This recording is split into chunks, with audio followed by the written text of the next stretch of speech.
মসজিদে যতক্ষণ বসা থাকে এক ফেরেশতা ডাইনে বৈশা চোখের পানি জড়াইতে থাকে, আল্লাহুম্মা গফিরলা, আল্লাহ আরে মাফ করে দেন না। আল্লাহ বলে তোরা তো আইলো গেল কি, আপনার ঘরেই তো বয়ে রয়েছে, আমাকে জিজ্ঞাসা করেন কেন তোর দিলে এত ব্যথা কেন? আপনার ঘরেই তো বয়ে রয়েছে, বন্দা তো আপনারই, সৃষ্টির সেরা তো আপনিই বানাইছেন। ও যদিও না কান্দে তো আমি ওর পক্ষ হয়ে একটু কান্দতেছি, অসুবিধা কি? আরেকজন বলে আল্লাহুম্মা আরহাম আলাইহি, আল্লাহর উপরে দয়া করেন না।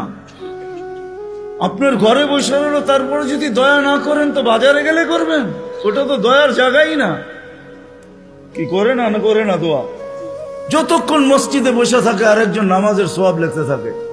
আল্লাহ বলে ঘুমায় তো রইল, তুই নামাজের সওয়াব লেখস না কেন? ঘুমাইলো তো আপনার বাড়িতেই ঘুমাইছে, আর কোথায় ঘুমাইছে?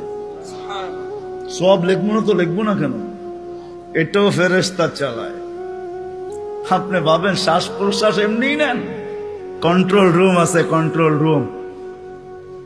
হ্যাঁ, হাবায়েক ফি আখবারিল মালায়েক কিতাবে আছে, জালালউদ্দিন সুয়ুতী রহমাতুল্লাহ আলাইহি লেখা। যখন শ্বাস নেই তো ফেরেশতা বলে আল্লাহ আমসিকা ওয়াতরুক, বন্ধ করে দিব না খোলা রাখবো?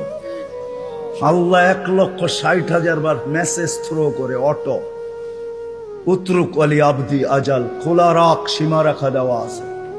যেদিন সীমা রেখায় আসবে ওই দিন বলবো টানবো তো আর ছাড়তে দিবি না, ছাড়বো তো আর টানতে দিবি না। বিনা দ্বিধায় 1,60,000 বার শ্বাস প্রশ্বাস নিতেছি। আসেন একটু ভাবি। সুর তো আমার কাছে নাই যে আমি আপনাদেরকে পাগল করব।